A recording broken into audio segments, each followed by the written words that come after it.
All right. So here we are today. This is Blanca Paulikevicius, bravery architect and holistic business coach. Today, I want to talk with you about our purpose. This lesson in the Align program, this lesson particularly talks about how we can combine the different parts of what comprises our purpose, right? And Japanese have a fantastic concept for this. It's called Ikigai, and this here in the screen, um, where you can put together, you have to like brainstorm and really get, in touch with your intuition to write down all of these things. So the first thing that we talk about with Ikigai is writing down everything that you love, everything that brings you joy, that you're passionate about. It could be, your hobbies, the things that you do that you lose track of time, the things that you do that you forget to eat, the things that make you jump out of bed and you're so excited to do that you don't want to like anybody to interrupt you or things like that. So think about the things, and I like you to start writing some things down, because I want this to be kind of a workshop where you actually take some action today. So right now I like you to take a few minutes to just start jotting down all the things that you love, like what do you lose track of time doing. um, Start writing a few things down. In my case, I love photography, I love painting. These two things, I love singing, I love music, and I love walking at the beach. So I lose track of time being in nature, making art, and those are my main things. So anytime I'm doing that, I can be doing that for 8 hours and I forget to eat, I forget to do my responsibilities or whatever. So that's a high indicator that these are some of your passions, right? So start writing some things down. And if you don't have a passion or you don't have a hobby that you lose track of time doing, that's okay too. You will start inquiring with yourself and asking yourself those questions now, and will become more aware of this as you start asking these questions. So some people live life and they don't even take the time to ask themselves these questions. They're on the go all the time, working or taking care of other people or whatever, and then they don't figure out what is it that they really love. Sometimes it will take for you to try different things, like try different classes and take classes perhaps that interest you and you're not sure you might like it, and you might discover you actually love it. So if you don't have a hobby or a passion that you have discovered, I didn't know I had that passion until I was taking some guitar classes, and then I wanted to take another art class, and I started taking photography. And when I was in a dark room, I could finish my 8 or 10 hour job shift, and I would go into the dark room for another 8 hours to develop my photography because I loved it so much. So it could take you just, going with your gut feeling and trying something new and discovering a passion. So it's totally okay if you don't have the answer to what is it that you love right now, but write whatever that comes to mind. Don't overthink it. And then we'll go from there. All right. And then if you don't have something that you love and that you're clearly in love with, make a note to yourself to start exploring in either, online or live classes, gardening, whatever might be that calls your attention, and go take a class, a free class, try it out. And then if you want to continue on, that will be an indicator that you really like that. So finding out and writing down what are the things that you love indicate, in many cases, your passions, things that you want to spend a lot of your days doing. And it's in part also has to do with your mission, All right. So this, whatever brings you satisfaction, I'm sorry. So your passions, and it will inform also your mission.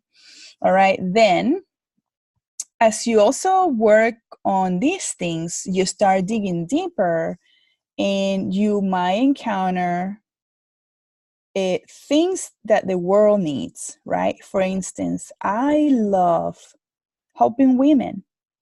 It comes from my own personal experiences of difficulties in life that I realized that I had a calling to help other women, especially Latinas like me, right? Because I know where a lot of things, that happening within our culture go unnoticed and how it affects us. And so every time I found myself helping women like me, I felt a deep, deep, deep fulfillment. So that's where your mission, it's informed, whatever delights you, and in helping others. Sometimes, a lot of times, it has to do with helping others, right? Then we have whatever you're good at. Okay. Whatever you're good at, it could be, you're good with numbers, or you're good with artistic stuff, or you're good with whatever, thing that comes easy to you. In my case, languages come easy to me. I can learn languages fairly easily. So that was something that I was always passionate about, and I could learn other languages easily. My husband, for instance, he says he doesn't get it. So for some people, it's harder to do certain things. So whatever comes naturally to you, I'm good with numbers too. Like that was my career, and it was easy to me. So I chose that career because it was easy to me at the time, and I was good at it. In finance, etc., it just came easy to me. I could see things, I could see patterns, I could see things easily. So think about what comes easy to you, what you're good at. Are you good at connecting people? And that's another thing that, are you a connector? Are you good at starting a project and finish it all the way to the end? Or are you starting things but not finishing things? So maybe you are a starter.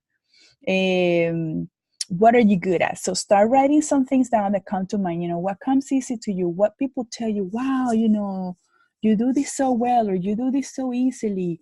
I don't have that, I don't have that. Or like, figure out from the feedback from other people as well, the feedback that you get about what you are good at. For instance, some people say about me, like, oh wow, you're like so determined at, at doing this, whatever goals that you set your mind to. So yes, when I put something in my mind to accomplish, I put my blinders on and I get it done, like. But I also do a lot of stuff that I don't complete. So I am a good starter. I start things. So it's important for me to learn to delegate so other people can finish the work that I started, that they have that follow through, and more ingrained in them. I have more energy to start things and get people excited about starting a project and figuring out, things to do. And then, because I am so passionate about so many other things, I lose track of, I lose interest quicker than other people. Other people stay with it longer. They can finish a project. So when you know that, and we talk about these, to be very aware, one, of what your purpose in life is, but two is, what will you be best at doing, either in a new profession or starting a business? So when you know what your strengths are and where you kind of fall short, then you can manage yourself better and you can manage others better. So if I'm a starter, I will try to find people to support me and my team that are good at taking direction and going with it, taking those instructions and going through the end. because I know my mind will go to the next project. So that's how you develop your your brain. You brainstorm about this part, okay, or what you're good at, all right, what you're passionate about, and what might be your profession that you really like, and that you're good at, or that you like kind of, but that you're good at. Okay, you don't necessarily have to love what you do, but you have to be good at this. If we're going to talk about this circle right here, where it talks a little bit about your profession and it mixes your passion. So, or you may not be in the profession that you're actually good at. So that's a good thing to keep in mind. So just take note of those things. We're going to put all these puzzle pieces together. Then we have the skill set. Okay, what's your vocation? What can you be paid for? This part of the circle comes from the things that you can charge people for.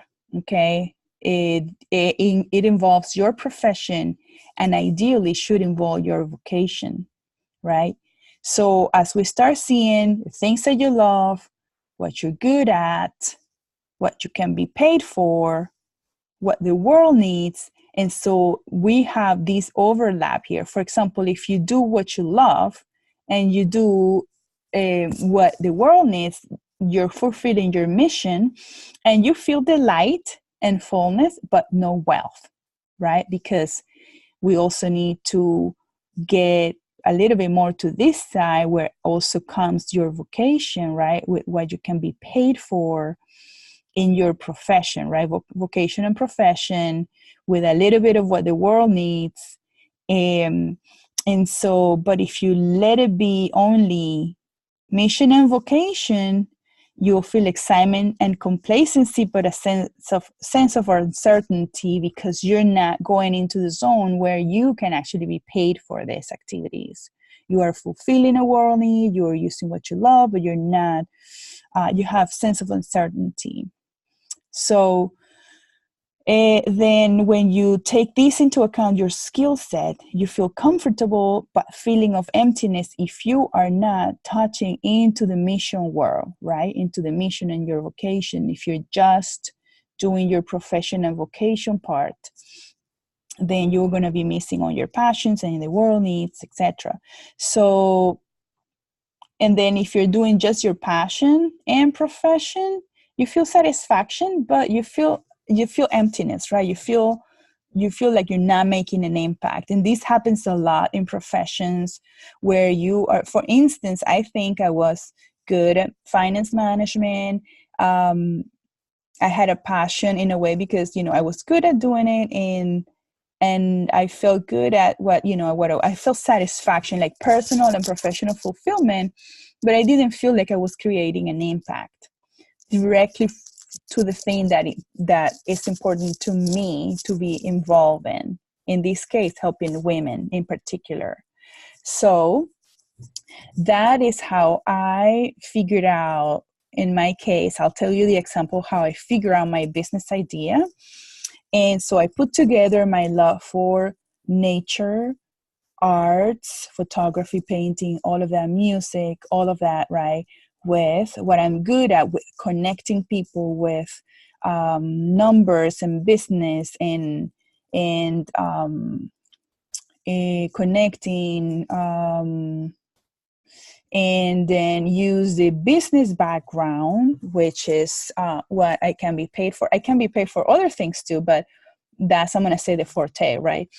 The business background, the profession and vocation, and then what the world needs. So in my niche, helping women identify their passions and purpose and help them create a business idea that has alignment with their calling and their passions and all of this. Yeah, all of this, actually, this graph really illustrates what I'm called to do, help people figure this out.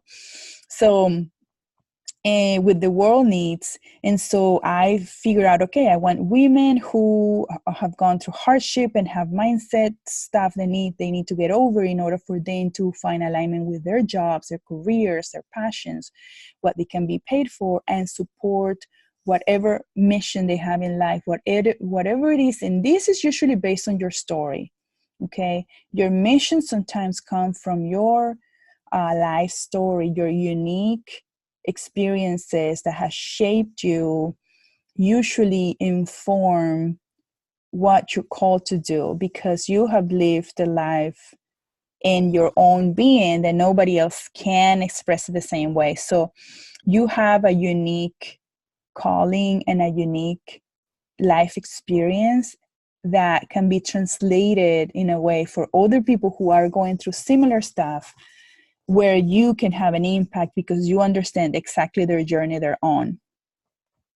So some people have that calling and decide and choose to take part on that mission, even though it could be hard and triggering. Some people make that choice, and that's okay. But you want to make it with that awareness, okay? That it might be hard. It might be hard to revisit things, but that's why it's important that we do the healing first. Okay, that's why the healing module goes first here.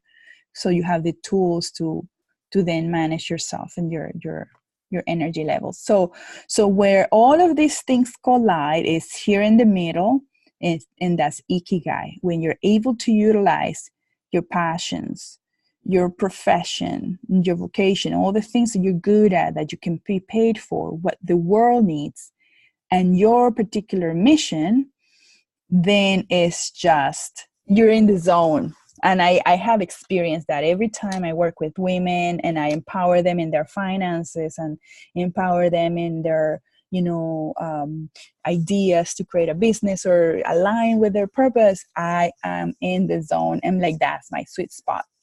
So, and it feels great. It feels great. So as you grow, as you evolve, it will eventually produce the lifestyle and if it's a sound business idea, it will produce the living, that you require, depending on how you set it up.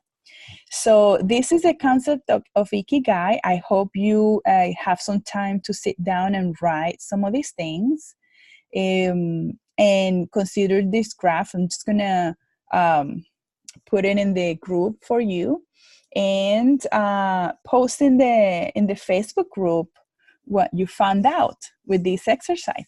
All right. Thank you so much, and we'll talk later.